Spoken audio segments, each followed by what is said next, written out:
Vamos a leer rápidamente una escritura en el Evangelio de Juan, el Evangelio que hoy nos corresponde estudiar. Un pasaje que ustedes se conocen, Juan capítulo 20, el verso 30 y 31. Dice, hizo además Jesús muchas otras señales en presencia de sus discípulos, las cuales no están escritas en este libro, pero estas se han escrito para que creáis que Jesús es el Cristo, el Hijo de Dios, y para que creyendo tengáis vida en su nombre. Amén. Gracias, hermano Diógenes. Bueno, fíjese que en cierto parecido con el Evangelio de Lucas, son los únicos dos que de pronto nos dicen con cierta claridad, como una dedicatoria. En el caso de Lucas, una dedicatoria y también una intención. Y también el evangelista Juan nos deja ver en esta escritura claramente una intención de escribir, lo cual nos es útil, muy útil para nuestro estudio del libro, ¿no? Porque conocer del mismo autor, ¿no? La razón por la cual él está diciendo, bueno, mi motivación para escribirles es esta.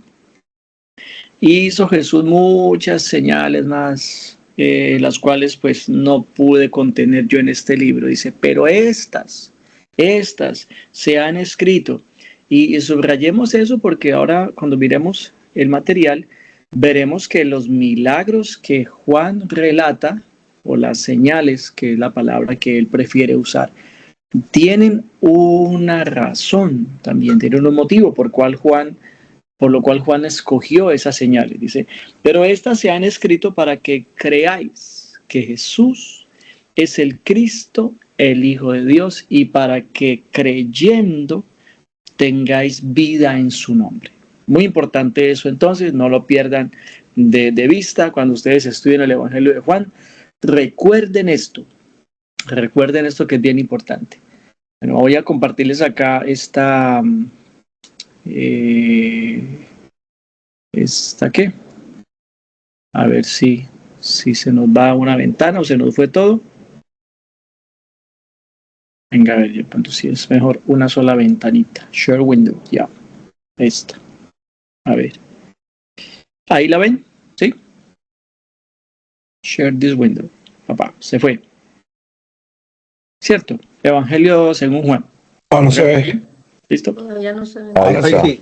Ahora sí. Sí, ya se mira.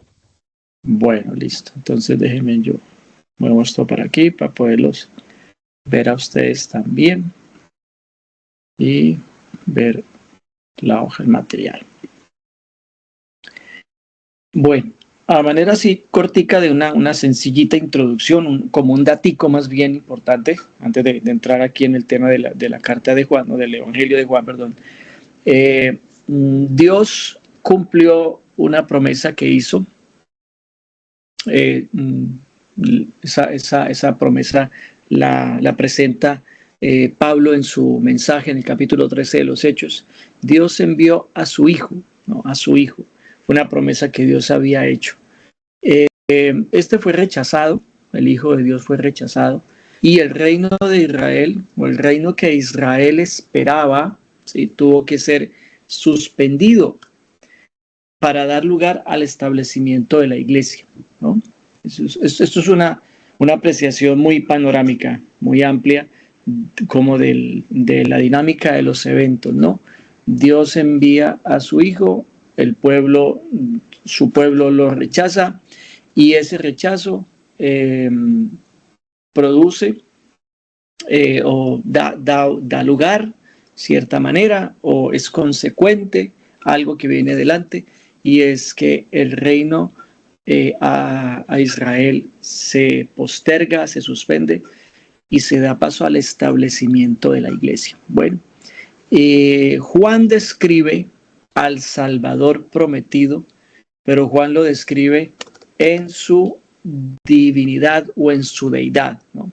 Isaías capítulo 40, verso 9, dice así, el versículo completo, si lo leemos un momentico, dice: súbete sobre un monte alto, anunciadora de Sión, levanta fuertemente tu voz, anunciadora de Jerusalén.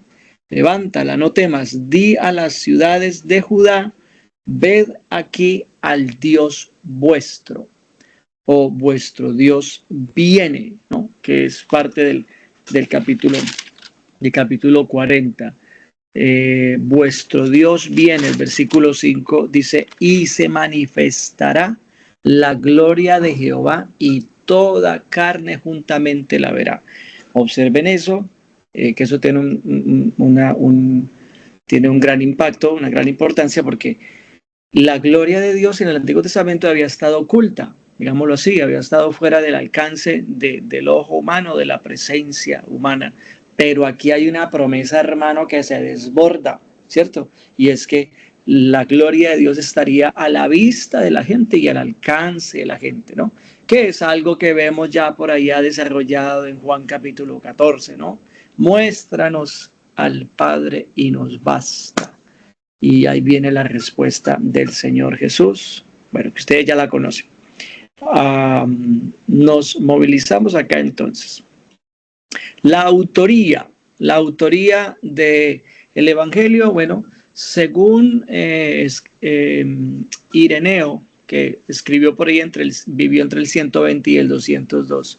Ireneo le reconoce la autoría a Juan. También Teófilo de Antioquía, que vivió entre el 115 y el 188, en algunos de sus escritos le reconoce la autoría de este Evangelio a Juan.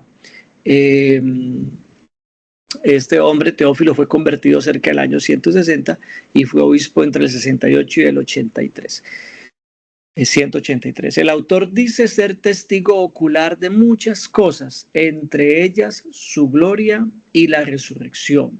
El autor, en Juan capítulo 1, por ahí dice, y vimos su gloria como del unigénito del Padre, lleno de gracia y de verdad.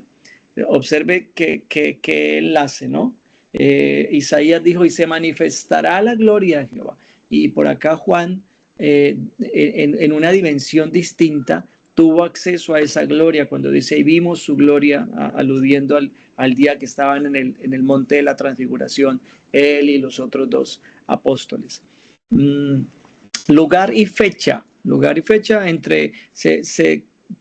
más o menos hay un consenso en que se pudo haber escrito el Evangelio entre el año 85, 82 al 95 aproximadamente se escribió el Evangelio de Juan.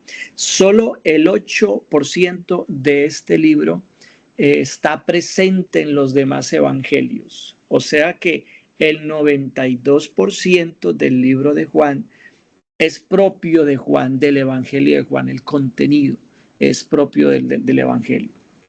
Se debe tener en cuenta que para que circulara la idea de que ese discípulo no moriría, debió haber pasado un periodo de tiempo considerable.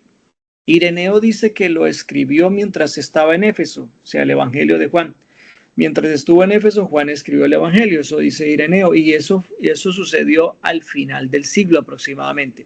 Fue desterrado en el tiempo del emperador Domiciano y suelto en el tiempo del emperador Nerva, y murió en el reinado de Trajano, quien reinó entre el 98 y el 117, o fue emperador Trajano sobre Roma. O sea que, hermano, la verdad, Juan, por el poder del Espíritu Santo, Juan fue un duro de matar.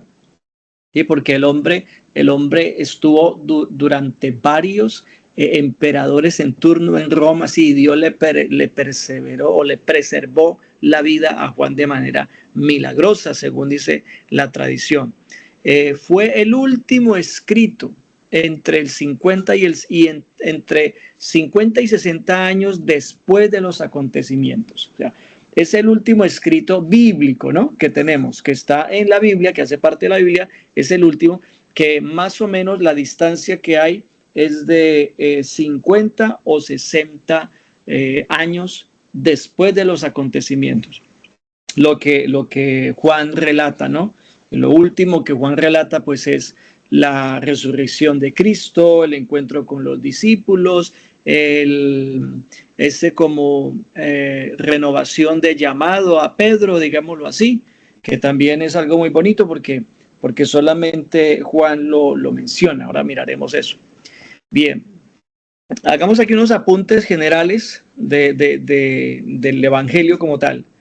La retórica de Juan, los tres primeros evangelios fueron escritos unos 40 años después de la ascensión. Algunos lo sitúan un poco menos, de pronto 30 años, 35 años después de la ascensión de Cristo. Y pasaron más de 20 años para que apareciera el cuarto evangelio. O sea, observen esto, si el evangelio de Mateo fue escrito en el 62, 60 y el de Juan fue escrito en el 80 y tanto, cerca del 90, estamos hablando de aproximadamente 30 años aproximadamente entre el uno y el otro. El evangelio de Juan difiere de los evangelios sinópticos en muchos aspectos y por eso merece una atención especial. Mateo, Marcos y Lucas fueron escritos respectivamente, vean, a judíos, a romanos y a griegos. Y de entre estas gentes, los que aceptaron el testimonio de los apóstoles en cuanto a Jesucristo, formaron la iglesia. Es decir, los que creyeron el evangelio, el anuncio de entre los judíos, los romanos y los griegos, los creyentes de esos tres pueblos vinieron a conformar la iglesia del Señor, que ese es un pueblo aparte. Bueno, a ese pueblo, a ese nuevo pueblo, es que Juan les escribe. A ver, ahí ya estamos apuntando una cosa que luego repetiremos, ¿sí? Y es que el evangelio de Juan fue escrito a la iglesia. ¿Bien? ¿Estamos? Recordemos rápidamente que la palabra sinóptico es la exposición uniforme o paralela de un asunto presentado en sus líneas esenciales. Juan, por su lado, hace hincapié en las palabras de Jesús más que en los hechos. Un datico aquí interesante, Juan menciona solo 8 de los 36 milagros conocidos. Y de esos 8, 6 son propios de él, de esos 8. Y de esos 8 milagros, 4 de ellos se usan como motivo de enseñanza o de discurso, ¿no? Eso es a particular en el Evangelio de Juan. Hablemos un poquito ahora, si ustedes tienen apuntes o algo, recuerden, no anoten o algo, ¿sí? Hablemos un poquito de la vida de Juan, detalles de la vida de Juan. Juan era un hombre de coraje, un hombre enérgico, un hombre de entusiasmo, ¿no? Según lo tenemos en Marcos 3:17, ¿qué nos dice Marcos 3:17? A ver, alguien busque ahí rapidito. Marcos 3:17 dice: a Jacobo, hijo de Zebedeo, y a Juan, hermano de Jacobo, a quienes apellidó Boanerges, esto es, hijos del trueno, ¿sí? Hubiera sido hoy y de pronto Jesús hubiera estado en Colombia, les hubiera puesto chispita, ¿sí? Estos son chispitas, estos son fosforito, ¿sí? Estos prenden con nada, ¿sí? Pero como él era hebreo y en el arameo les dijo: ustedes son Boanerges, ustedes son hijos del trueno. Alguien dijo: ustedes son unos atronados. Bueno, responden rápido a las circunstancias, a las cosas. ¿Qué más? También vemos una prueba de eso ahí en Lucas 9:54, cuando, si ustedes recordarán, Jesús venía descendiendo de Galilea, iba hacia Jerusalén, iba atravesando Samaria y quiso quedarse allí o habitar por un espacio de tiempo. Los samaritanos no lo recibieron y entonces el hermano Juan dijo: esos samaritanos no se merecen ninguna bondad de Dios, han rechazado al Señor. ¿Cómo se les ocurre eso? Maestro, ¿quieres que oremos para que descienda fuego como hizo Elías y los consuma? Imagínense esa respuesta tan acalorada, hermanos, tan, ¿cómo decirlo? Tan apresurada, tan cierto. Y ahí fue cuando el Señor les dijo, ustedes no saben de qué espíritu son, porque yo no he venido a perder las almas de los hombres, sino a salvarlas. Amén. Bueno, yo los veo a ustedes muy atentos allí. Al menos hágame en yes, amén, gloria a Dios. Y okay, gloria a Dios, amén. Amén, amén. Para saber que están amén, amén. Es que no crean, hablarle aquí a un computador y no recibir un feedback, pues eso no crea. Siempre genera algo ahí, ¿no? Bueno. Otra cosa, vea que cuando impidió que otros echaran fuera demonios en el nombre de Cristo, ¿no? Marcos 9, 38. Estos son estoy citando episodios de la vida de Juan que nos hablan un poquito de cómo era el apóstol, ¿no? Marcos dice, Juan le respondió diciendo, maestro, hemos visto a uno que en tu nombre echaba fuera demonios, pero él no nos sigue y se lo prohibimos porque no nos seguía, ¿sí? O sea, Juan era echado para adelante, era así, era chispita, era explosivo, ¿no?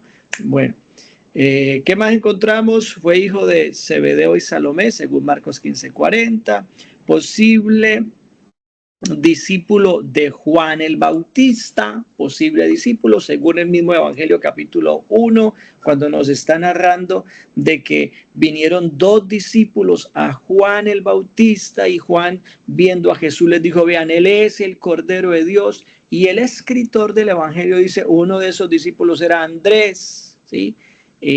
¿Por qué no contó quién era el otro discípulo? Yo les decía esto en una clase pasada, ¿no? Que era como una norma, era como una forma de escribir en que el autor trataba de no relatarse a la vez y no delatarse en el escrito, de decir quién era, de que él está ahí en la escena, ¿no? Fue llamado al apostolado y formó parte de ese círculo íntimo del Señor. Ministró con Pedro varias veces y llegó a ser parte significativa de la iglesia en Jerusalén. Fue expulsado a Patmos debido a su fe en Cristo, según Apocalipsis 1:9, ¿no? Algunas características personales del hermano Juan. Tenemos estas. Uno de los más conocidos, Juan, fue mencionado 35 veces en los evangelios. Es llamado el discípulo amado. Ya dijimos que fue apellidado Boanerges. También eso acentuaba algo que él mostraba de esa forma su celo. Era un hombre muy celoso por el Señor. Hizo una petición junto a su hermano. Ustedes se acordarán el día que se le acercaron a Jesús y le dijeron, bueno, hay uno de los evangelistas que dice que fue la mamá, ¿cierto? La que se acercó a Jesús. Otros dicen que ellos lo hicieron. ¿Cómo lo hayan hecho? Pues puede ser que lo hayan hecho directamente o a través de alguien. Lo cierto fue que lo hicieron, ¿no? Le dijeron a Jesús, en tu reino, cuando establezcas tu reino, permítenos que uno de los dos se siente a un lado y el otro al otro lado, ¿cierto? Bueno, ya ustedes saben la respuesta de Jesús y todo lo que esto generó también, ¿no? Me encontré esto y quise compartírselos, hermano, algo acerca de los privilegios de Juan. Los privilegios, ¿no? Fue uno de los 3 discípulos que tuvieron el privilegio de estar presente en la resurrección de la hija de Jairo, en la transfiguración en el monte Hermón y en la agonía del Getsemaní.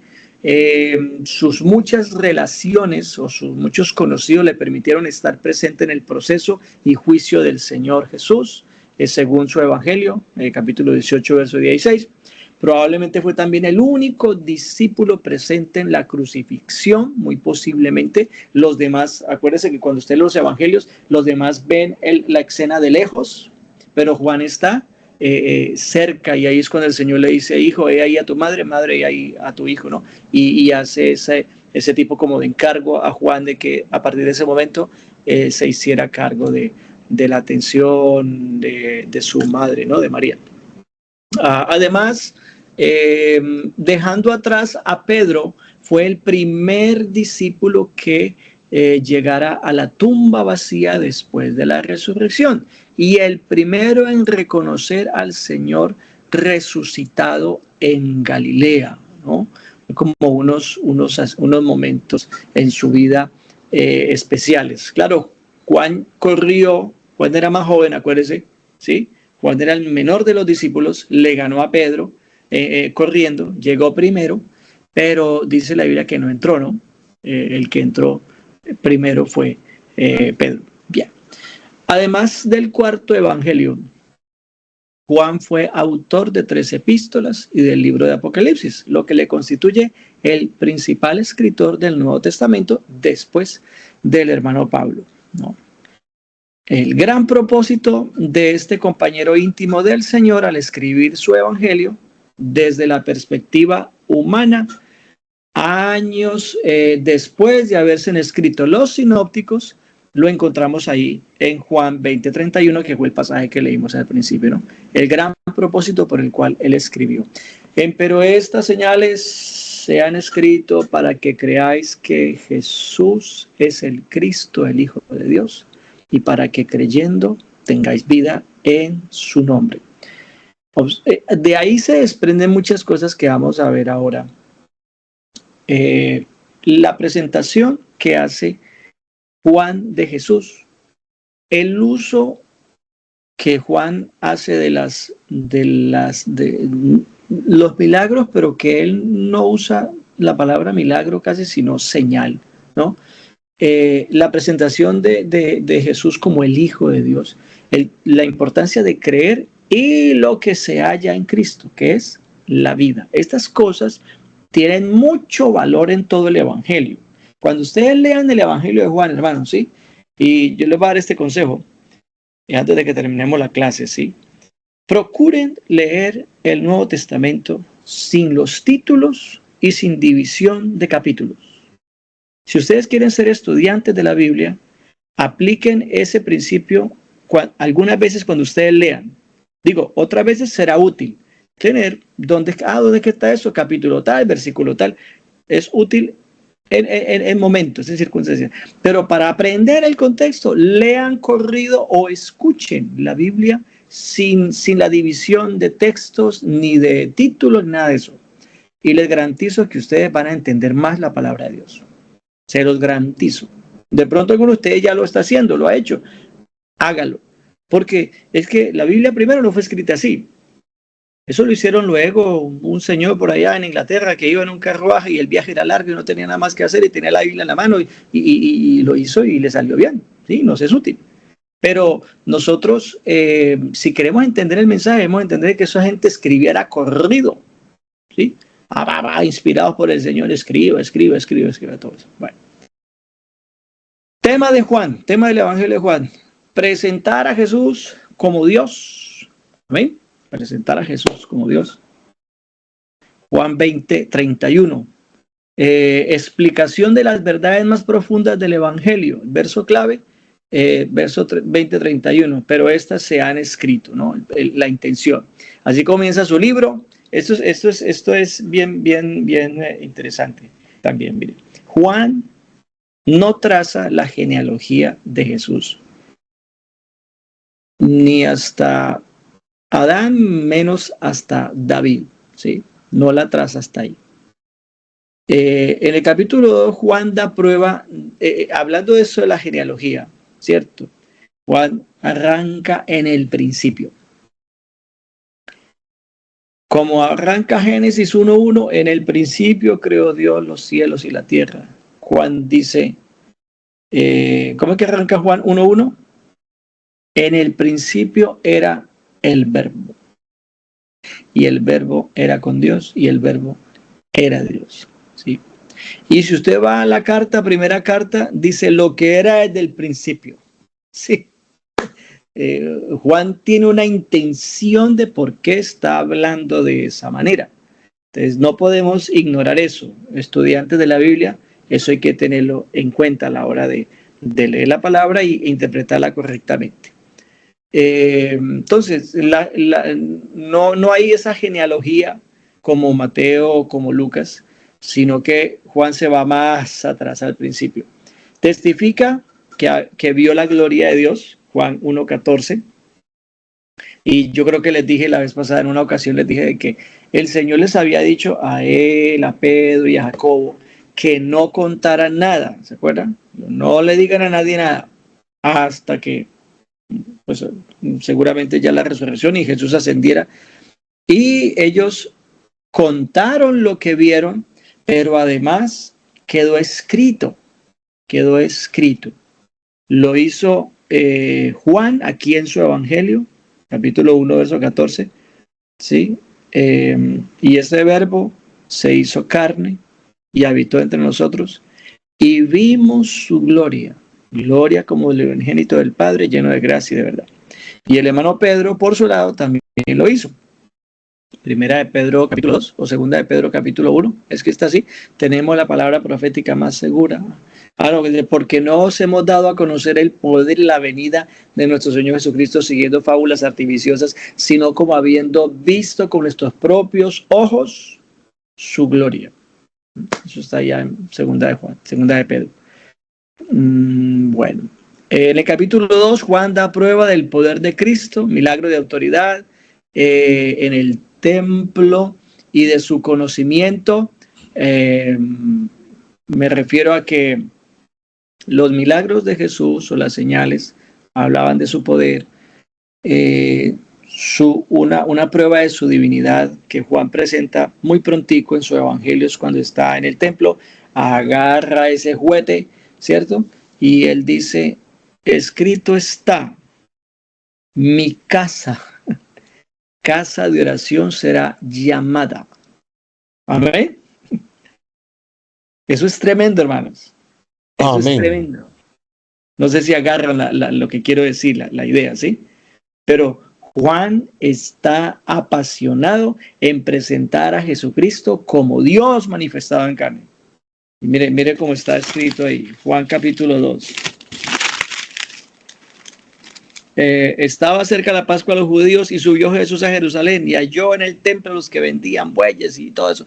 Y haciendo un azote de cuerdas, entró al templo, volteó todo, esparció las monedas y dijo a los que vendían, quitad de aquí esto y no hagáis de la casa de mi padre casa de mercado. Entonces se acordaron sus discípulos que está escrito, el celo de tu casa me consume, ¿sí? Él tiene autoridad sobre la casa, ¿sí? Sobre la casa de Dios. Esto es que era el templo pues para ellos en ese momento. Seguimos acá pues. Y al final, imagínense que desde el principio del libro hasta el final, Juan sigue atestiguando la deidad de Cristo. ¿Cómo lo hace al final? Cuando Tomasito, que no quiso creer, que le dijeron que lo habían visto, y él dijo, no, si yo no lo veo, si yo no meto el dedo o mi mano, todo esto, entonces Jesús se le aparece. Y aparece esa declaración. Juan recoge esa declaración de Tomás y dice, Señor mío y Dios mío. Hermano, eso es poderoso. Eso tiene un valor tremendo. Amén. Que el hermano Juan recogió esa declaración, ese reconocimiento que Tomás hace de Jesús.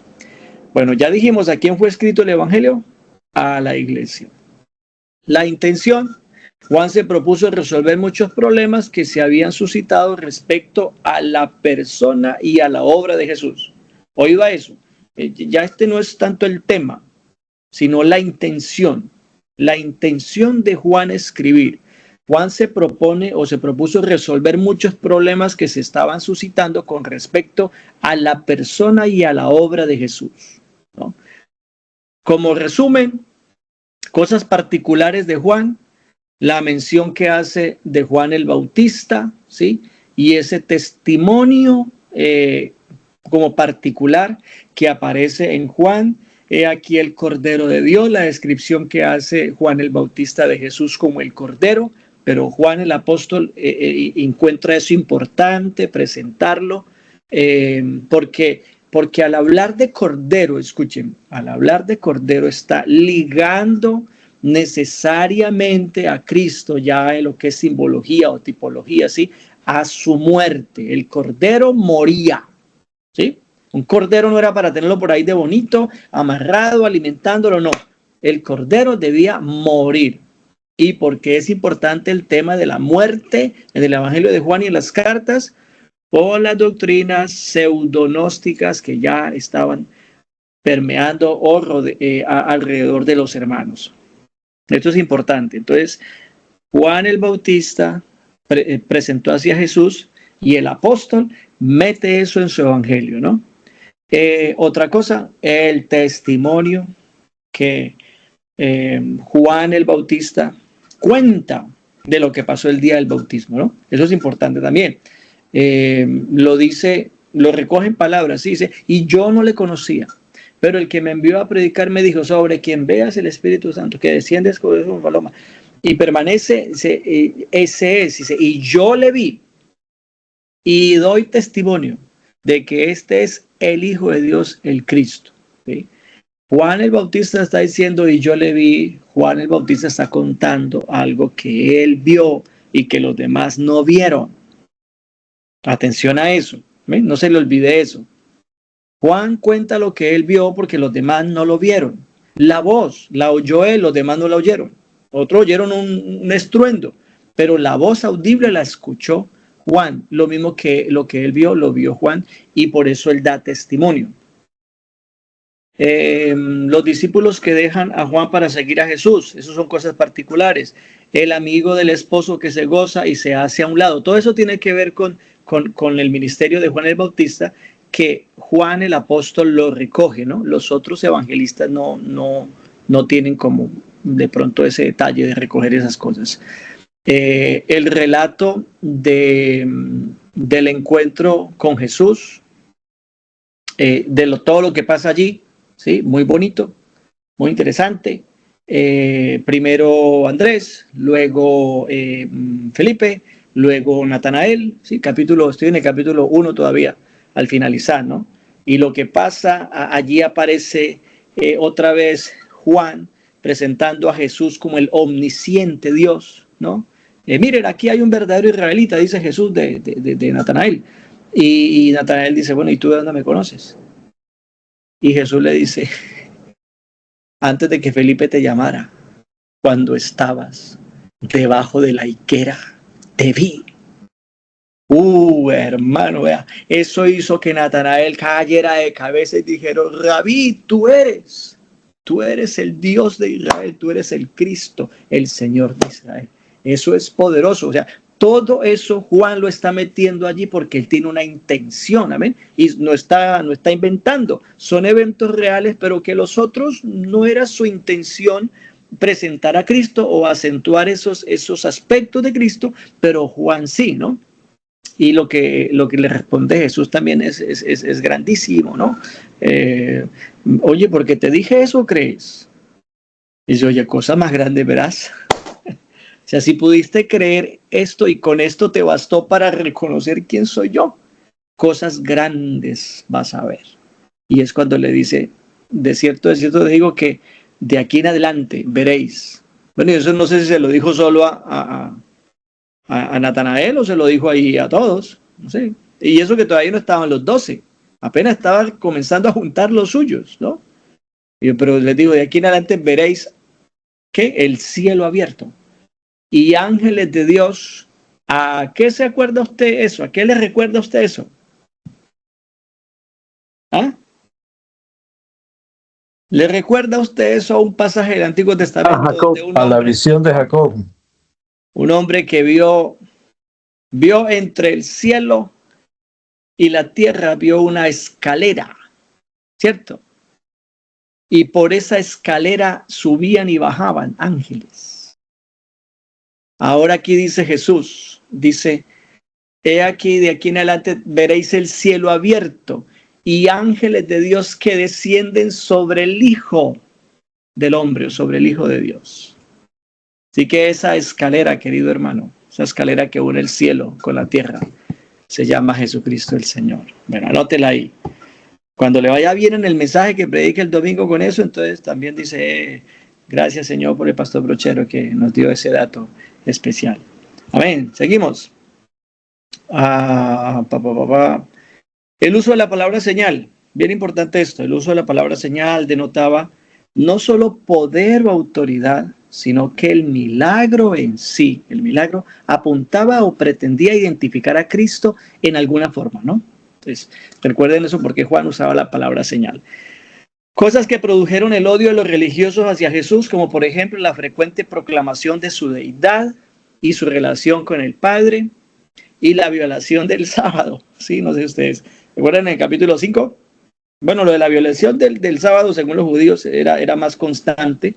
Sanó mucha gente el día sábado, otro le dijo vete y era el día sábado, andaba con su camilla al hombro, que es un ejemplo lo que sale en el capítulo 5 de Juan.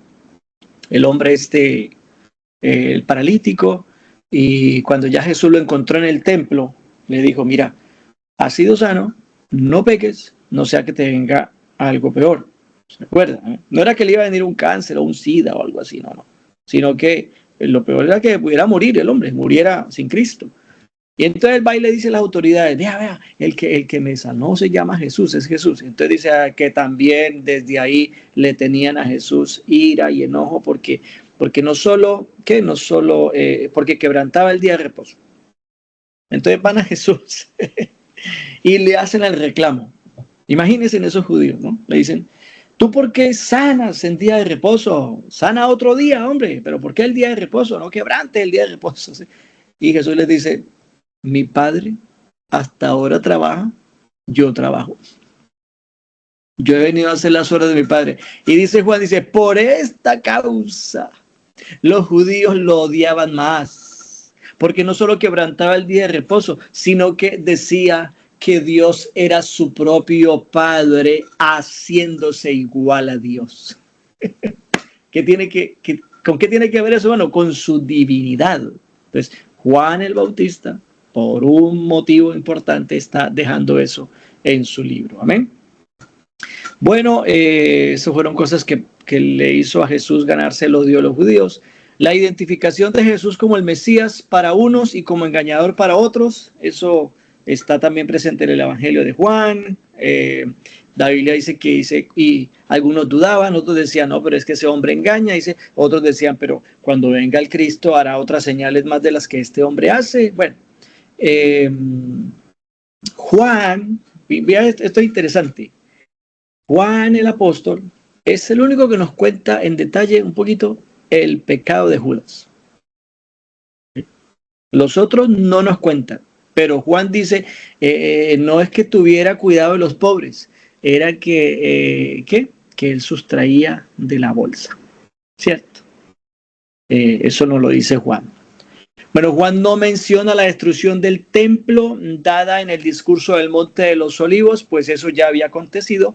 Y más bien Juan da lugar al tema del arrebatamiento de la iglesia. Juan capítulo 14. ¿Ah? ¿Creéis en Dios? Creed también en mí. En la casa de mi Padre muchas moradas hay. Fíjense que el contenido escatológico de Juan también es diferente, muy diferente en gran parte al contenido escatológico de los otros evangelios. Otra cosa aquí interesante, como es escrito a la iglesia, ¿sí? Como es escrito a la iglesia, es el libro que habla y describe más y profundamente el tema de la promesa y la venida del Espíritu Santo. Observen eso.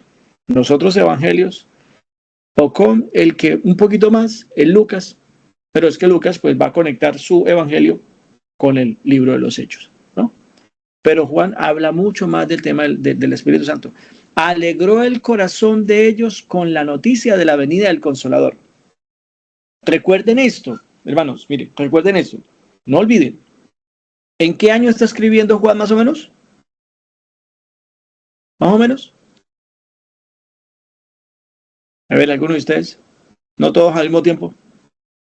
85. Amén, más o menos. 85, 90, por ahí más o menos, ¿cierto? ¿Cuántos años han pasado desde la ascensión de Cristo? Como 60 años, más o menos.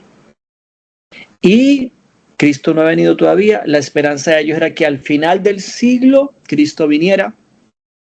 Pero Juan no sabe con precisión cuándo va a venir el Señor por su iglesia, pero Juan sí le quiere decir a los hermanos, hermanos, el Señor nos dejó consuelo, nos dejó el consolador.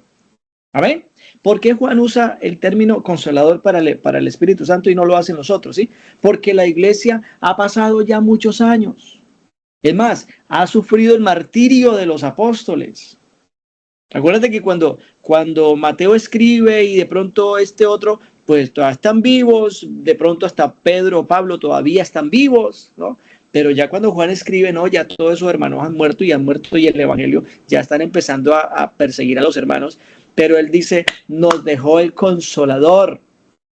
Dele gloria a Dios. Amén.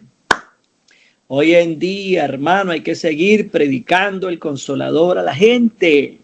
El mundo puede estar como esté, inmigración puede estar alborotada, la economía está mal y enfermedades y todo. La iglesia tiene que seguir sabiendo que tiene un consolador en el Espíritu Santo. Amén. Por eso este evangelio emociona, hermano.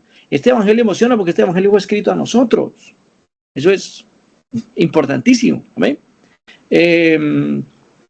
Durante la última tarde y noche de Jesús, Juan nos cuenta las importantísimas enseñanzas que Jesús compartió a sus discípulos acerca del regreso del Señor, la venida del Espíritu Santo y su obra, la necesidad de la unidad a Cristo y el mandamiento a amarnos, ¿no? Son cosas que Juan recoge de esas últimas horas de la vida del Señor.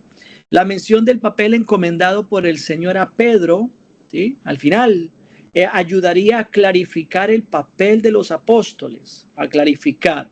Juan le añade a su relato lo que pasa, una última señal luego de la resurrección de Jesús y la restauración y restitución de Pedro, ¿no? Hablemos de esto un poquitico, ¿sí?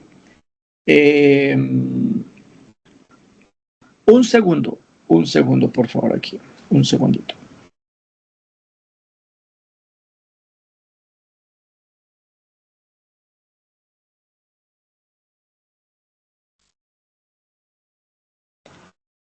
Una llamada importante, pero voy a llamar, ahorita llamo. Mire, esto tiene un gran sentido, hermanos, un tremendo sentido, ¿sí? Como la iglesia tiene ya en el mundo cerca de 60 años, ¿sí? A Juan el apóstol le interesa también como aclarar de que hubo una autoridad en esos hombres, ¿no? Que caminaron con el Señor y que el Señor se la delegó, ¿no? En el caso especial aquí, lo que pasa con el apóstol Pedro. Antes de eso, Juan relata un milagro que no aparece en los otros evangelios, pero Juan lo relata y él aparece como el que está identificando a Jesús ahí, ¿no? En la orilla, y luego el encuentro con ellos y lo que Jesús le dice a Pedro. Interesante, ¿no? Muy bonito esto, hermanos, porque como ustedes han visto y hemos dicho ya, y ustedes leen los evangelios, habían 3 personitas muy cercanas a Jesús: Pedro, Juan y Jacobo, ¿cierto? Juan y Jacobo eran hermanos. Pedro era amigo de ellos, hacían lo mismo, ¿cierto? Trabajaban, ¿qué? Pescando, ¿no? Antes de servir al Señor. Ellos tenían confianza, eran conocidos, sus familias, todo eso, ¿no? Pero claro, la experiencia que tuvo Pedro, hermano, fue horrible, horrible, ¿no?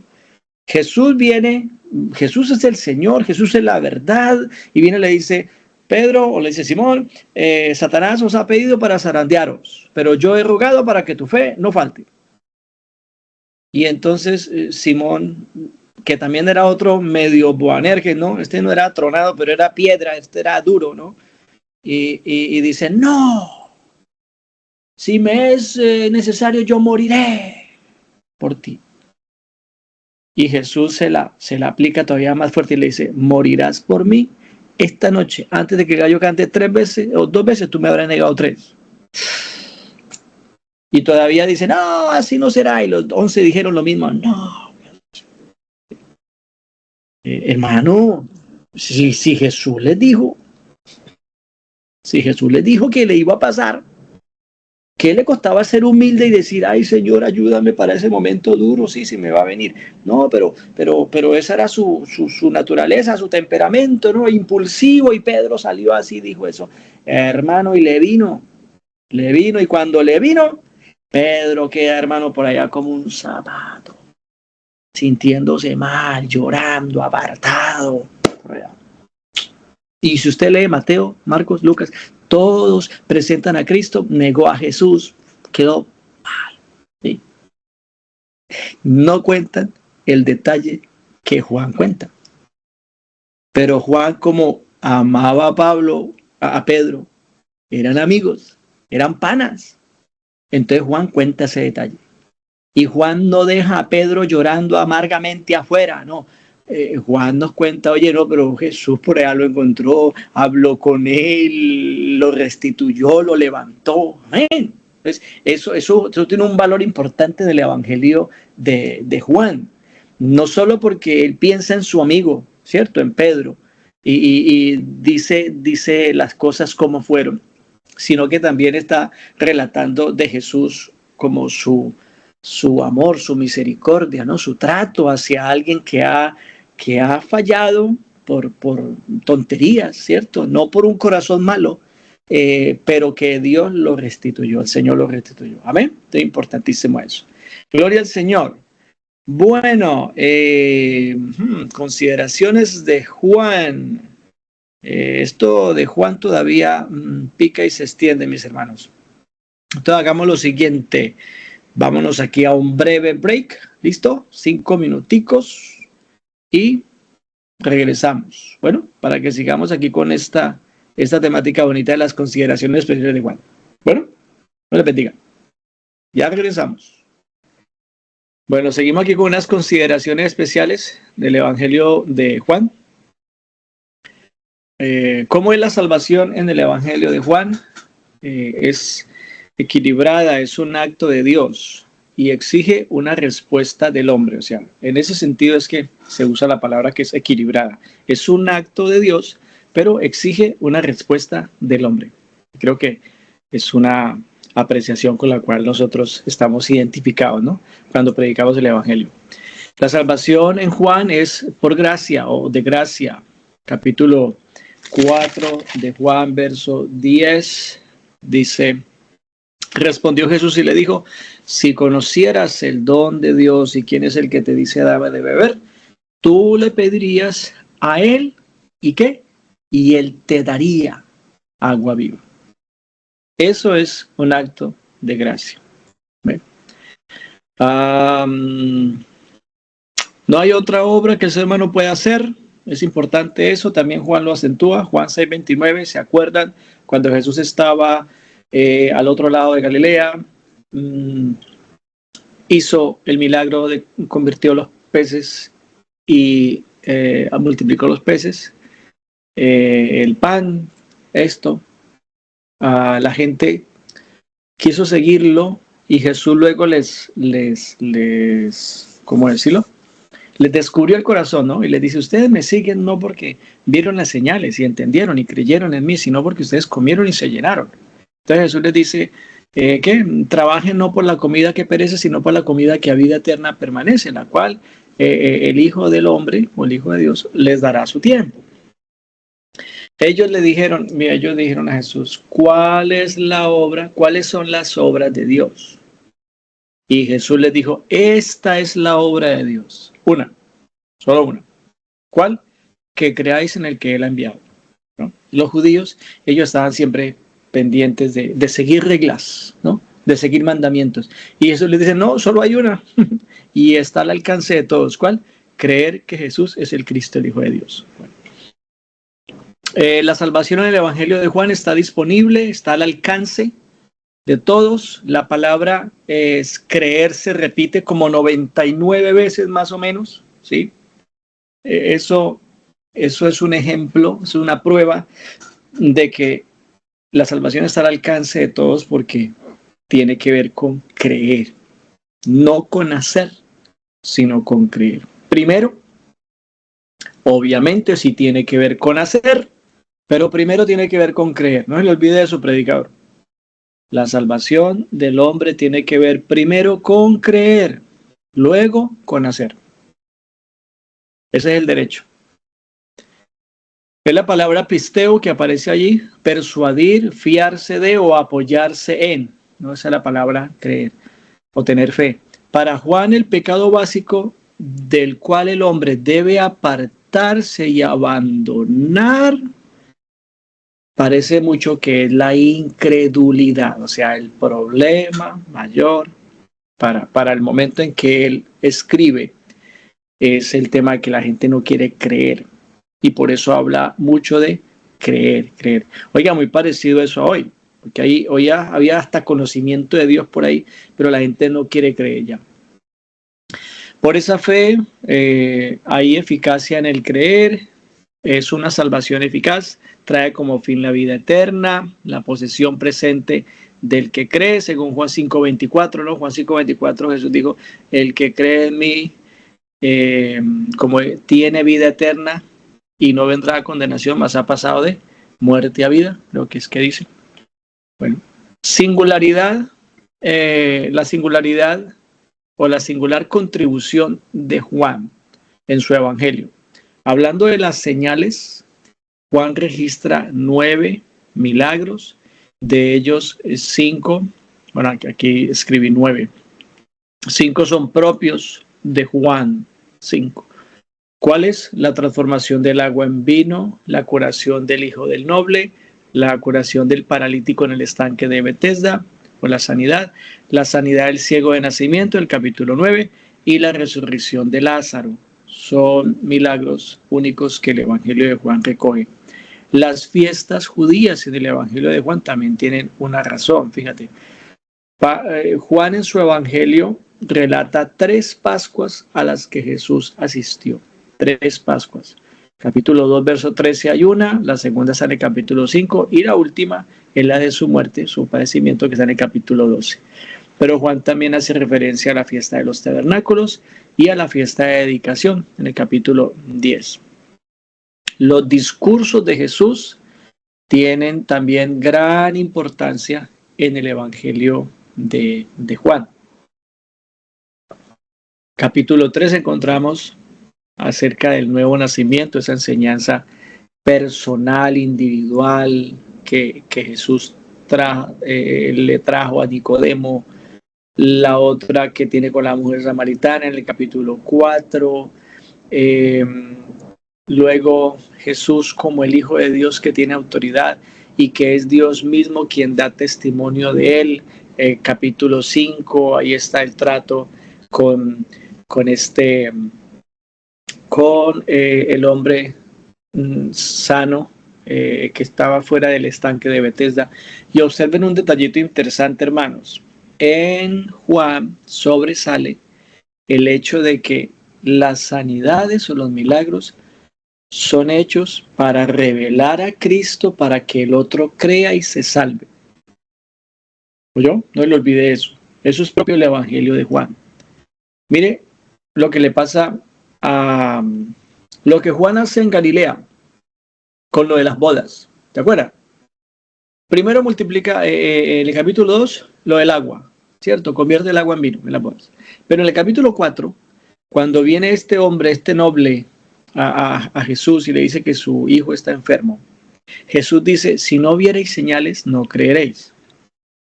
Uno lee eso hacia la carrera y uno cree que Juan está diciendo que Jesús está como recriminándoles a ellos. Esta gente si no ve, no cree, tal. Y realmente no. En el texto, la manera como está dicho, Jesús está afianzando una verdad. Y la verdad era que a ellos les convenía ver cosas para poder creer. Fíjate que de pronto es todo lo contrario a lo que uno inicialmente se imagina. Él hace una afirmación, si no viereis señales, no creeréis. Y enseguida le dijo al hombre, ve, que tu hijo vive.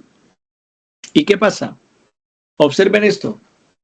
Al final del milagro, se dice que cuando él llegó y le dijeron, tu hijo está bien, y él preguntó, ¿y cómo a qué horas?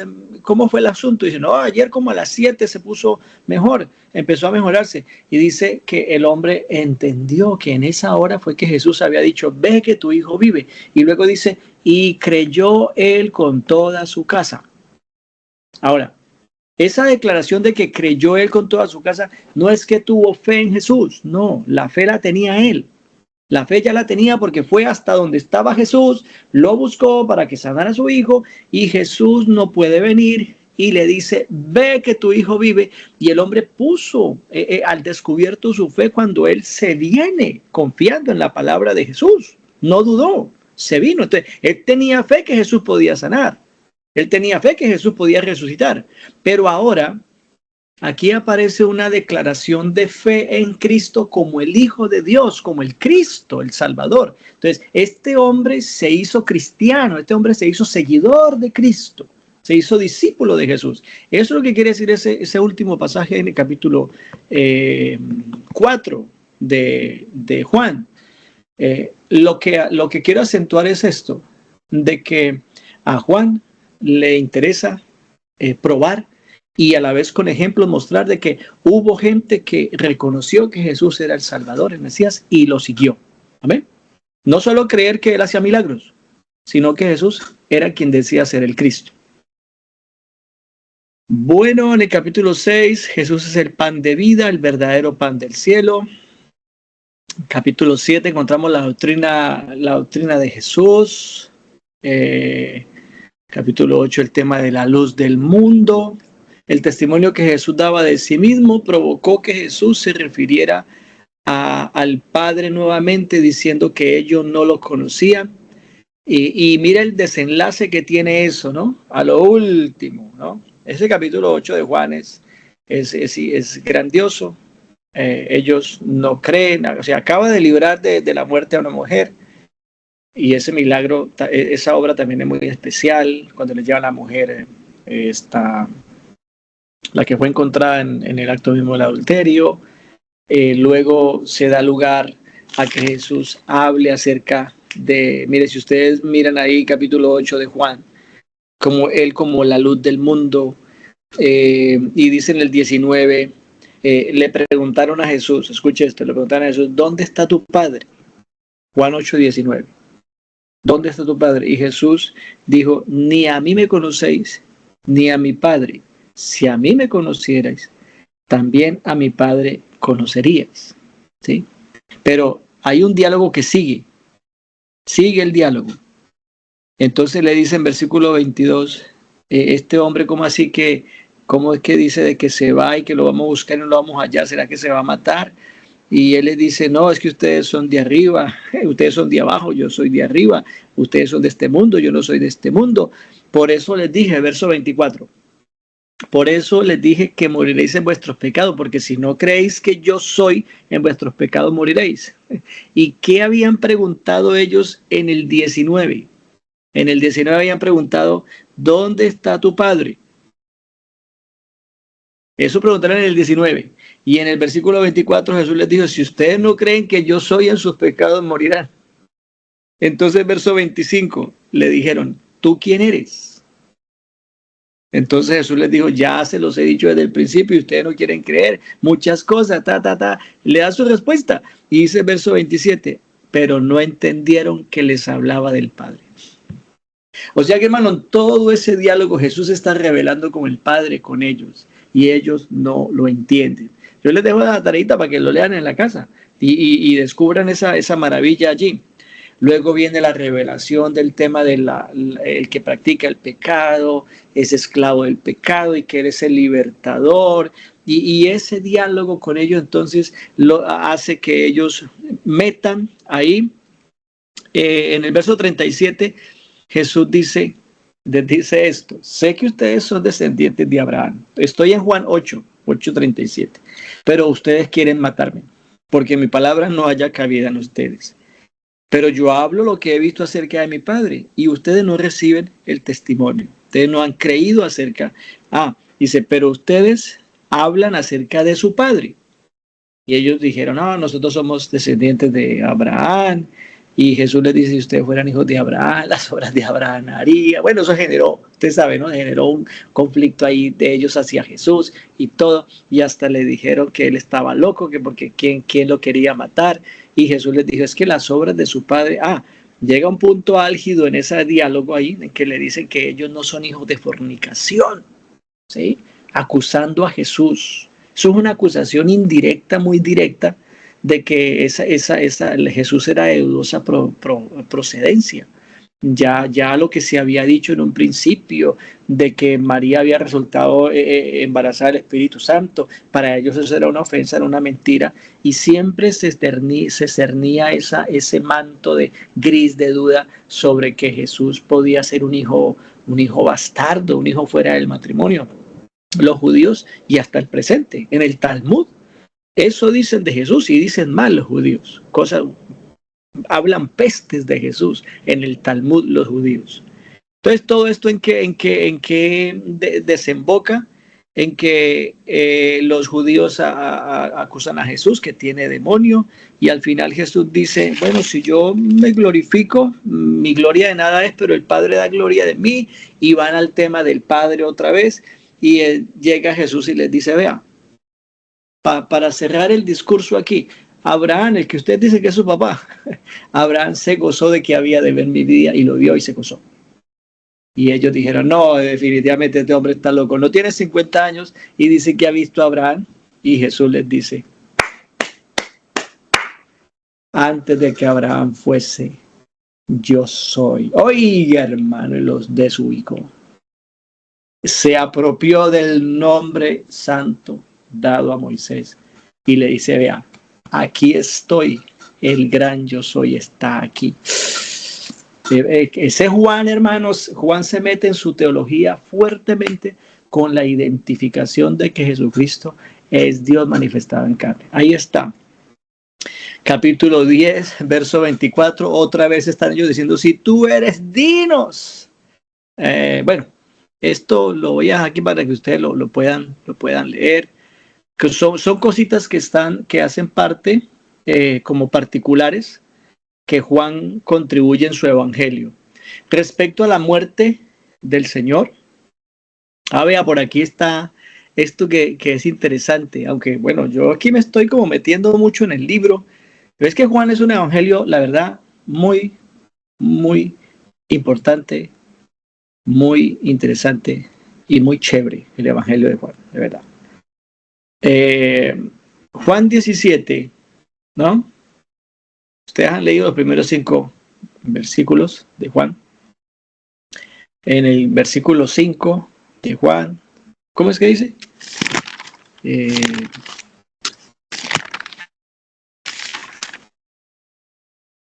Ahora pues, Padre, si alguno de ustedes lo tienen ahí, léalo.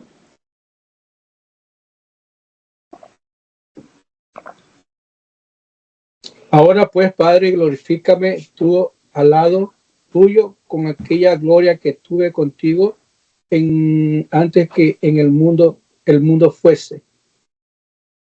Ajá. Amén. Esa escritura, ustedes sabrán, hermanos, de que el creyente trinitario la cita con una fuerza, ¿no? De que mira, ahí Jesús está afirmando de que él estaba desde el principio al lado del Padre, ¿no?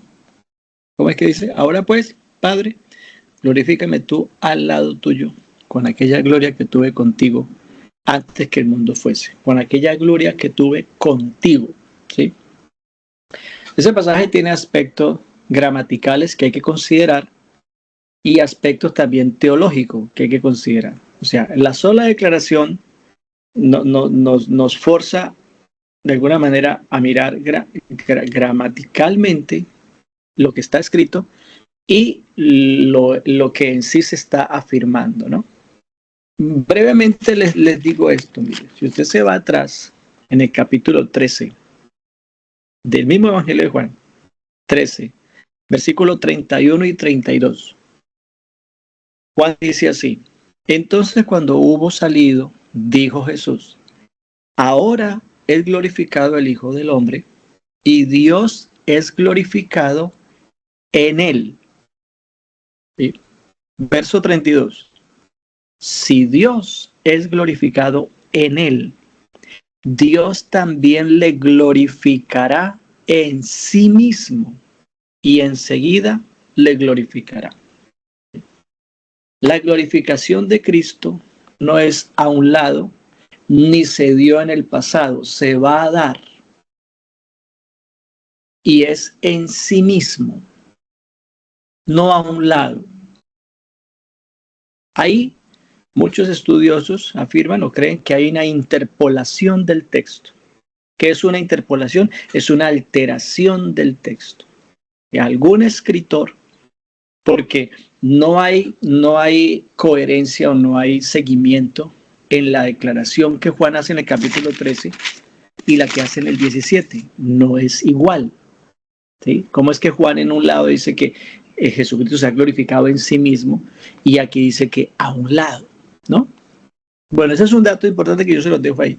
Lo otro es que ese capítulo 17 es Jesucristo hombre orando. ¿Sí? No es Jesucristo Dios orando, porque un Dios no ora. ¿Estamos? No es el Hijo eterno orando al Padre eterno. Es el Hijo de Dios y el Hijo es humano. El Hijo tiene principio, el Hijo tiene final. El Hijo nace, el Hijo muere. El Hijo es temporal. El Hijo vivió nuestra condición, por eso oró. Entonces Jesús en su calidad humana ora. Entonces, eso es algo que usted también tiene que tener en cuenta a la hora de examinar ese versículo. Bueno, ahí se los dejo, solamente ese apuntecito. Vamos aquí avanzando porque se nos va el tiempo, hermano. Detalles importantes en el libro de Juan.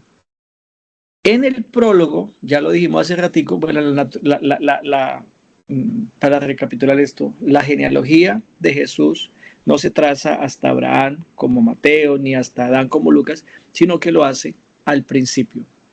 Con esto, como punto de partida, el escritor pasa a probar la deidad de Cristo, recorriendo el mismo terreno que la relación de los sinópticos, pero con escenas seleccionadas que corresponden al propósito por el cual está escribiendo. Aunque no relata la escena de la transfiguración, Juan, ya escrita por otros autores, sí nos contó de que él estuvo allí, de que él vio su gloria.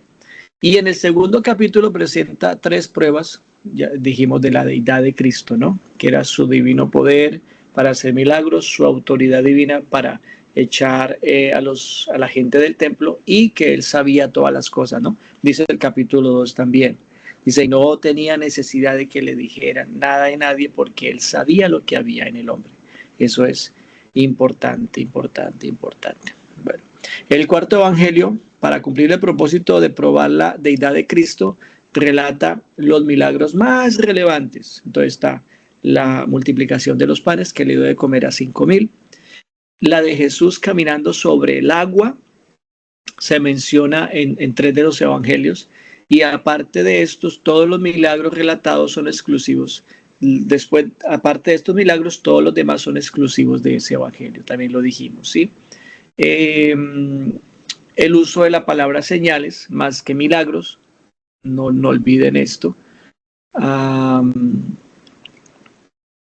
El hombre, estos milagros ya lo señalamos también. Es que aquí hay material que he compilado y a veces hay algún material que se me repite, ¿no? Dijimos que Juan escribió a la iglesia, ¿no? La cual no se ocupaba primariamente del regreso del rey, es decir, la iglesia como tal, pues no es un pueblo que está en sí esperando la venida de un rey o la restauración de un reino, sino que más bien la iglesia espera es el encuentro con el Señor. Amén, atención a eso. En el mensaje de Juan, como es dicho a la iglesia, el mensaje de su libro, el contenido es a la iglesia. La iglesia como tal no es un pueblo que, como los judíos que estaban esperando al Mesías, el establecimiento de un reino, sino que a la iglesia Dios le ha hecho una promesa. ¿Cuál? y es de recogerla. Por eso aparece lo de Juan capítulo 14, ¿no? Esa enseñanza allí, ese tema. ¿Creéis en Dios? Creed también en mí. En la casa de mi Padre muchas moradas hay. Si así no fuera, yo lo hubiera dicho. Voy pues a preparar lugar para vosotros. Y si me fuere, ¿qué? Vendré. A ver. Y si me fuere y os prepararé el lugar, vendré otra vez y os tomaré a mí mismo, para que donde yo estoy, vosotros también estéis. Esa es la esperanza escatológica de la iglesia, hermanos. Gloria al Señor, amén. La iglesia no espera ni castigo, ni juicio, ni el 666, ni el anticristo. La iglesia espera su encuentro con el Señor, lo que nosotros estamos esperando. Ya al final, acerca de la despedida de Jesús, el apóstol cuenta cómo Cristo en su discurso de despedida alegró los corazones entristecidos de los hermanos. Lo dijimos con el tema de la doctrina del Espíritu Santo, y que no estarían solos, el Espíritu les guiaría toda verdad, y que también el Espíritu Santo redarguiría al mundo de pecado, de justicia y de juicio, ¿sí? Yo sé que nosotros leemos Juan 16 y nosotros tomamos esas cosas y las incorporamos aquí a nuestra creencia y nuestra predicación, ¿sí? Para, por ejemplo, señalar la salvación de un perdido, y es que el Espíritu Santo redarguye de pecado, de justicia y de juicio. Y es verdad. Pero Juan, cuando escribe esto, Juan está pensando en la problemática de la iglesia del momento. Juan está pensando en las persecuciones. Juan está pensando en todas las aflicciones, en todo lo que vive la iglesia del momento. Y entonces él dice que el Espíritu Santo, amén, cuando él venga o cuando él viene, ¿cierto? Redarguirá al mundo de pecado, de justicia y de juicio. Por lo que la iglesia vivía, por lo que la iglesia estaba siendo sometida en ese momento. Entonces, importantísimo esto. Recuerden que para hacer una interpretación más aproximada, más precisa, más exacta, hay que recordar que a esos primeros hermanos a quien fue escrita la palabra, tenía una razón de por qué se escribió, ¿no? Lo que ellos vivían o pasaban en el momento. Esto le ayudará a usted a ser un mejor estudiante de la palabra de Dios. No hay de valor más práctico en esta sublime despedida que su enseñanza en cuanto a la oración. Capítulo 14, capítulo 15, capítulo 16, mucho se habla acerca de la oración, eso es importante. En esta, la única oración larga de Cristo que tenemos relatada está incluida la intercesión, fíjate, en el capítulo 17, ¿sí? Una oración larga de Jesús, pero intercediendo por sus discípulos, orando por la obra de Dios, por la glorificación que él iba a recibir, y orando por los creyentes, ¿no? Qué hermoso ese versículo por ahí cuando dice: Padre, no solamente te pido por estos, sino por los que han de creer en la palabra o en la predicación de estos. Ahí el Señor estaba orando por nosotros, hermano. Gloria a Dios. Amén. Este último capítulo, hablando del último capítulo, no solamente relata la pesca milagrosa, la señal, bueno, ya lo dijimos, lo que le pasó a Pedro, ese testimonio que da Juan de su restitución, ¿no? Apuntes finales, a ver, otros aspectos del Evangelio de Juan. El Evangelio de Juan es también llamado como la teología de Juan. Esta teología comienza con un nuevo Génesis, ya lo dijimos, producido por el Verbo, porque a Dios nadie le ha visto, a Dios nadie le vio jamás, como en el libro de Génesis capítulo 1, ¿no? La palabra es la que está en efecto. Entonces, la segunda parte del capítulo en adelante habla del testimonio de Juan sobre sí mismo y sobre Jesús. Entonces, fíjate, habla del poder de la palabra, ¿no? Capítulo 1, el poder de la fe, el poder de la gracia de Dios. Capítulo 4, hablamos un poquito de eso. El poder de Dios para proveer, lo de la multiplicación de los panes, ¿cierto? Capítulo 6, el poder de Dios para preservar, el poder de Dios para guiar, capítulo 8, Él es la luz del mundo, ¿sí? Y el poder de Dios para dar vida, capítulo 10, por ahí cuando Jesús dijo, ofreció vida, que Él era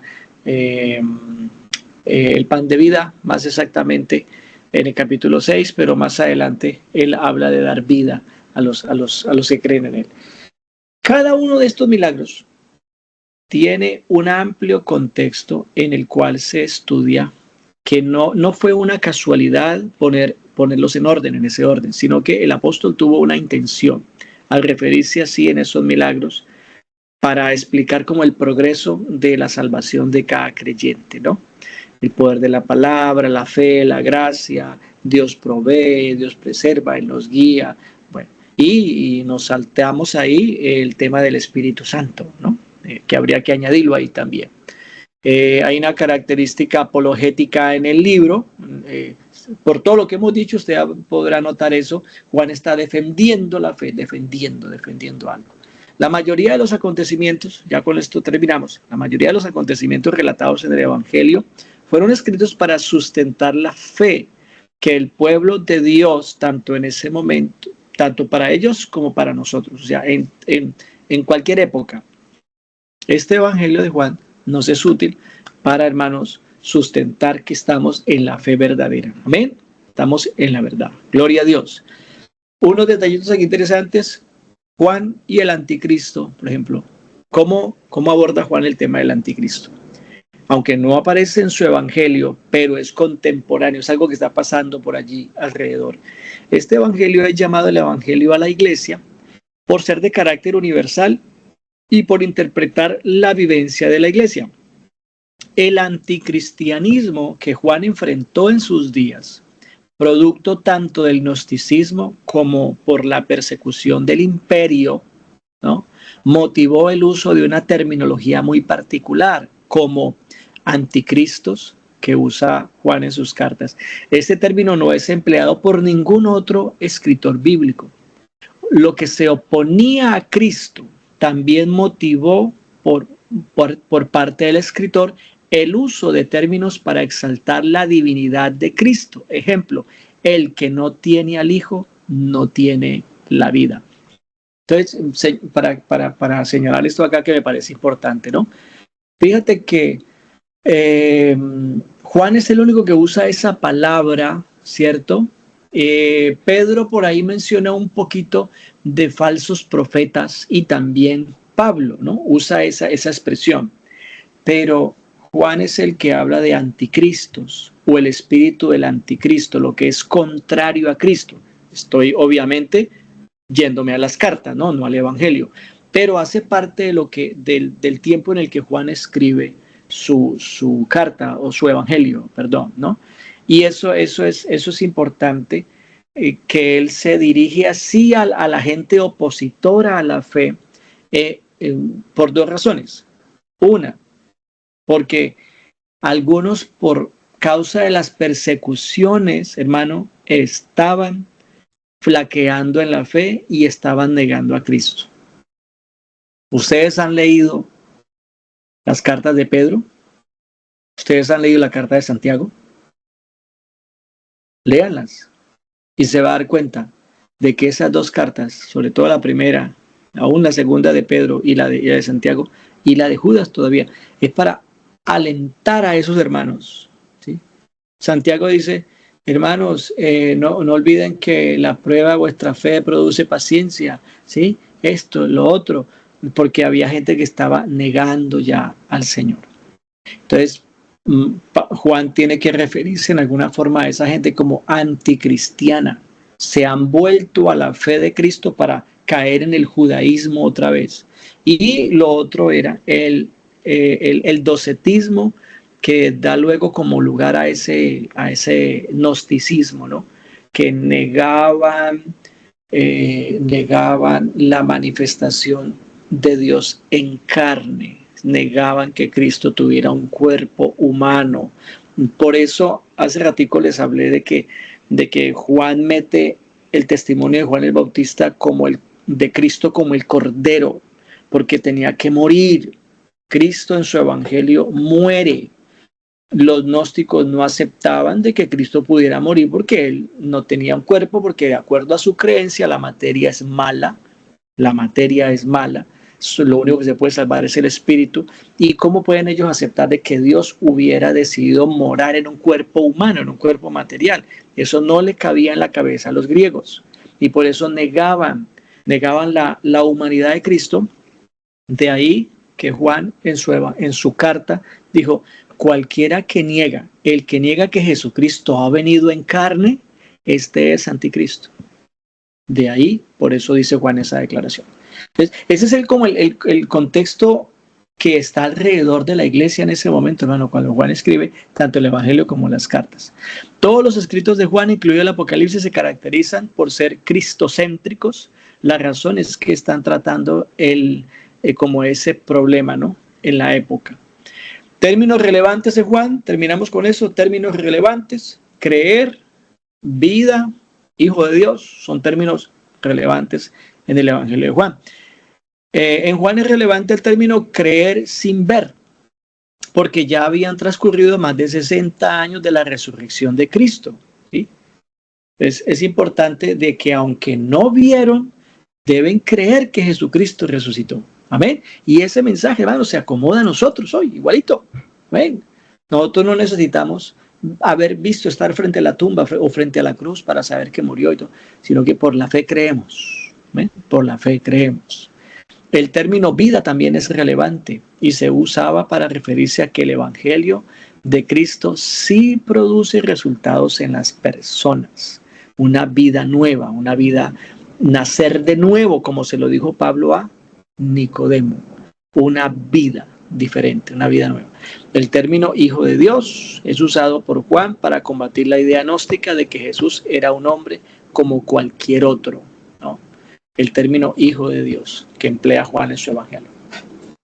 Bueno, mis hermanos, esto es todo lo referente al evangelio de Juan que vimos en el día de hoy. Bien. Entonces vamos a hacer un alto aquí, porque pues ¿para qué nos metemos a ver el de Hechos si no vamos a terminar? ¿Cierto? Apenas vamos a empezar.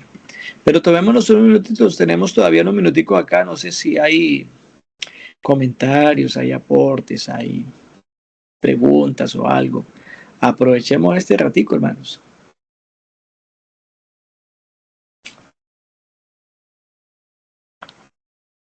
¿Qué opinan del Evangelio de Juan, hermano, ustedes? Yo siempre digo que ustedes son un público, ustedes son una audiencia muy oyente. Oye, muy bueno. Oiga, no los oigo ni respirar a ustedes. A ratos me pregunto si no es una foto la que me dejaron ahí y ustedes están por ahí. No, usted es un buen maestro, hombre, usted dejó todo claro. ¿Sí o no, alumnos, compañeros? Amén. La idea es que interactuemos un ratico también. Amén. A mí me parece maravilloso ese evangelio de Juan, de verdad. Amén. Es un evangelio muy amplio en el cual aprendemos muchas cosas y nos permite también igual enseñar por todas las áreas, tanto mesiánicas, escatológicas, de la venida del Señor, muchísimas cosas nos enseña este evangelio y sobre todo pues de una manera que es muy entendible. Entonces, la verdad a mí el evangelio de Juan me gusta mucho y uno tiene donde lo manda toda la Biblia prácticamente, y que en muchos versículos uno tiene para leer toda la Biblia con 1 o 2 versículos que allí le presenta el Evangelio de Juan. Amén. Amén. Dios les bendiga. Amén. A mí me impresionó, puedo decirlo, que él presenta a Jesús como Dios y que hay personas que él ahí mostró que también lo entendieron de esa manera, a pesar de que la mayoría no quiso entender. Pero me gustó eso, que hay personas que ahí quedaron registradas que Juan los muestra como testigos. Amén, amén. Gracias, hermana, por el apunte. Así es. Uh-huh. Buenas. Yo pienso que ese libro de Juan es muy importante para todo lo que es la enseñanza doctrinal en cuanto a que Jesucristo es Dios y su manifestación, ¿no? Entonces, en lo que es la parte de la doctrina esencial bíblica, ¿no? Ese es un libro que marca mucho ese apunte, ¿no? Y nos deja esa enseñanza y nos da mucho que enseñar también a la iglesia en cuanto a la doble divinidad, que él fue 100% Dios y 100% hombre, ¿no? Sí, doble naturaleza, tal vez quisiste decir. Sí. No doble divinidad, sí, doble naturaleza. Doble naturaleza. Okay. Sí, hay que, yo les invito siempre a ver el texto desde una perspectiva, ¿no? Desde una observación alta o elevada. Mire, ninguno de los otros evangelios habla tanto o usa tanto ese lenguaje del Padre y el Hijo. Eso es de Juan, ¿sí?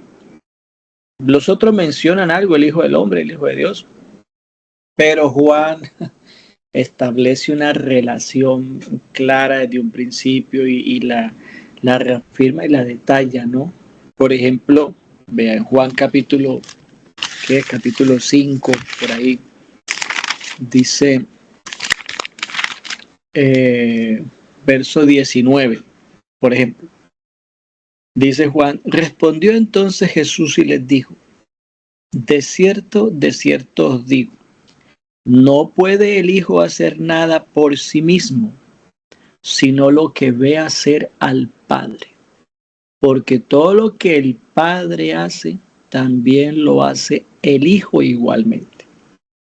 Esto tiene total congruencia con lo que está en Juan 14, cuando Felipe le dijo, Señor, muéstranos al Padre, nos basta. Jesús dice, Felipe, hace tiempo que estoy con vosotros. ¿Cuánto tiempo? Y no me has conocido. El que me ha visto a mí, ha visto al Padre. ¿Cómo dices tú, muéstranos al Padre? ¿No creéis que yo soy en el Padre y el Padre en mí? Las palabras que yo os hablo, oiga bien, las palabras que yo os hablo, no les hablo, a ver, vamos a ver, por mi propia cuenta. Las palabras que yo os hablo, no las hablo por mi propia cuenta, sino que el Padre que mora en mí, Él hace las obras. Entonces, Jesús hace los milagros, sí, pero es el Padre que está en Él quien hace las obras. Entonces, por eso Jesús dice, nada puede hacer el Hijo por sí mismo, sino que el Hijo ve lo que el Padre hace. El Hijo hace lo que ve hacer al Padre. Entonces, Él mismo está diciendo, el Padre está en Él. Y el Hijo hace lo que el Padre hace. No hay una independencia de poder, de que el Hijo, por su lado, obre poder a diferencia o diferente o separado del poder del Padre. No. El Hijo hace lo que hace el Padre. ¿Sí comprende? Ahí está. ¿Por qué el vocabulario del Hijo? Porque necesitábamos, y Juan quiere acentuar, ya lo dijimos, a un Salvador humano, ¿sí? Jesucristo es un hombre. Recuerden, Juan está contrarrestando la creencia gnóstica de que Jesús no tuvo un cuerpo físico. Entonces Jesús dice, Jesús fue un hombre, pero atención, no cualquier hombre. Jesús es el Hijo de Dios. Y eso usted encuentra ahí en el Evangelio a cada rato, ¿sí? Para que creáis que Él es el Hijo, o presentándose como el Hijo de Dios, creáis. ¿Amén? La hermana Estela tiene la manito arriba, me parece. Sí, pastor. Bueno, sí puedo participar. Sí, hermana. Poquito, pero quiero participar. Bueno, lo que pasa es que el capítulo 17 de Juan es uno de los que siempre me ha llamado mucho la atención. Si no puedes indagar ni profundizar mucho como lo hacen ustedes, pero me llama la atención que San Juan 17 muestra en una forma muy clara la deidad de Dios, 100% hombre en Jesucristo y 100% Dios, o Dios en el Espíritu. También me llama la atención que es uno de los capítulos que el Señor como que enfatizó en decirle, por ejemplo, en el 17:6 dice, he manifestado tu nombre. O sea, él está diciéndole a los que íbamos a leer en el futuro y a los que estaban en ese momento que era el nombre, el que la tarea era como decirle al mundo que Dios tiene un nombre. Y pues desde ahí venía esa doctrina de la unicidad. Bueno, el enemigo ya la tosió con la Trinidad, pero desde ahí el Señor estaba diciendo, Dios es uno y uno su nombre. Siempre me llamó mucho la atención que en este capítulo habla mucho de eso. En el 11 también dice, a los que me has dado, bueno, estoy leyendo la última parte, Padre Santo, a los que me has dado, guárdalos en tu nombre para que sean uno, así como nosotros. Entonces, el capítulo se centra en la unicidad, en la deidad de Dios. Y termina en el 12 diciendo, cuando estaba yo con ellos en el mundo, yo los guardaba en tu nombre. Entonces, por eso me ha gustado enfatizar en este capítulo 17. Era solo eso. Gracias, hermana Luz. Yo creo que la hermana quiere también presentar relación entre la verdad de la deidad de Cristo, quién es Él, y la relación con el nombre, ¿no? Que de hecho la tiene. El capítulo, encontramos esos elementos en el capítulo, ¿no? De pronto, si vemos ya el por qué está orando y por qué oró así y todo, en el momento que vivía la iglesia, encontraremos esa razón como primordial o inicial de por qué el Señor o Juan puso esas palabras del Señor allí, ¿no? Pero se desprende lo otro, que lo podemos también ver en otros capítulos. No olviden esto. A Juan le es importante, dada la necesidad que la iglesia está atravesando en ese momento, aclarar los temas concernientes a la humanidad de Cristo y a su divinidad, ¿no? Y a su obra. Al hablar de la humanidad, entonces de su obra, pero también de la divinidad. ¿Quién es Él? En su calidad humana, en su condición humana, y además de que Él era un hombre, Él era Dios o Él es Dios, ¿no? Los judíos le preguntaron a Él en Juan capítulo 10, ¿hasta cuándo nos turbarás el alma? Si tú eres el Cristo, dínoslo abiertamente. Y Jesús les dijo, se los he dicho y ustedes no me creen. Las obras que yo hago en nombre de mi Padre, ellas dan testimonio de mí. Pero ustedes no creen porque ustedes no son de mis ovejas, como se los he dicho. Mis ovejas oyen mi voz y yo las conozco y me siguen. Y escuchen esto. Y yo les doy vida eterna. Nadie puede dar vida eterna a menos de que tenga vida eterna. Porque nadie puede dar lo que no tiene. Entonces, si Jesús da vida eterna es porque Jesús tiene eternidad en sí. Amén. Observe eso. Y yo les doy vida eterna, luego dice, y no perecerán jamás. Ni nadie las arrebatará de mi mano. Luego Jesús dice, mi Padre, que me las dio, es mayor que todo, y nadie las puede arrebatar de la mano de mi Padre. Entonces, acaba de decir de que sus ovejas están en las manos de Él, pero ahora está afirmando que las ovejas están en las manos del Padre. Entonces, al final, ¿en cuál mano están las ovejas? ¿En la de Él o la del Padre? Entonces, para Jesús no dejar cuerdas por ahí flotando, versículo 10 o el 30 dice, yo y el Padre, uno somos. Verso 31. Los judíos agarraron piedras para golpear. Hermano, es que esa declaración para ellos era inaudible. Este hombre, ¿sabe por qué ellos querían matar a Jesús? Ellos se lo dijeron, dice, porque tú siendo hombre te haces Dios. Por eso lo quería matar. Entonces le van a pegar acá y Jesús le dice, bueno, muchas obras he hecho, ¿por cuál de ellas me van a apedrear? Él les dice, por buena obra no te apedreamos, sino por la blasfemia que tú dices, porque tú siendo hombre te haces Dios. Y Jesús les dice, bueno, les voy a citar un ejemplo. Allá en la ley dice, no está escrito, yo dije dioses sois. Y si llamó dioses a aquellos a quienes les fue dada la palabra, y la escritura no puede ser quebrantada, dice, al que el Padre santificó y envió al mundo, ustedes dicen que yo blasfemo porque dije que soy hijo de Dios. Si no hago las obras de mi Padre, no crean.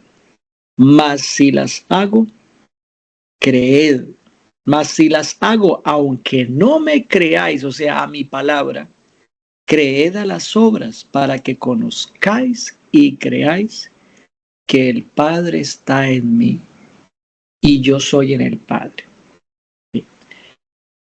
Y yo en el Padre. Es un diálogo constante que Juan expone, Juan el escritor, sustentando que Jesús, como hombre, quién es, que fue un verdadero hombre, que posteriormente murió y resucitó, pero que además de ser hombre, él era el Hijo de Dios, lo que lo ponía en la condición de ser divino y no de ser otro aparte del Padre, ¿sí? Sino de ser el Padre mismo. O sea, fíjate que los judíos no podían creer en dos dioses. Escucha esto y con esto termino. Es interesante esto. Los judíos, aún oyendo la declaración de que Jesús era hijo de Dios, ellos no podían creer de que el Padre fuera un Dios y Jesús vino a ser otro Dios. No. Si solo hay uno, oye Israel, el Señor nuestro Dios, el Señor uno es. Entonces, este viene aquí, aparece ahora y dice de que Él es hijo de Dios, que Dios tuvo un hijo. Lo que quiere entonces decir es que ese hijo que nació participa de una naturaleza divina, pero esa naturaleza divina es la del Padre eterno. Entonces ellos no pueden aceptar eso, no pueden aceptar no pueden creer de que Dios se haya acercado tanto al hombre. Nosotros, hermanos, por la revelación de Dios, su misericordia, hemos entendido. Amén. Gracias a Dios por estos hombres, gracias a Dios por Pablo, gracias a Dios por los otros que entendieron y nos han dejado esto escrito. Y hoy creemos, hemos entendido que Jesucristo es el Hijo de Dios en su humanidad, pero que Él era Dios manifestado en carne. Amén.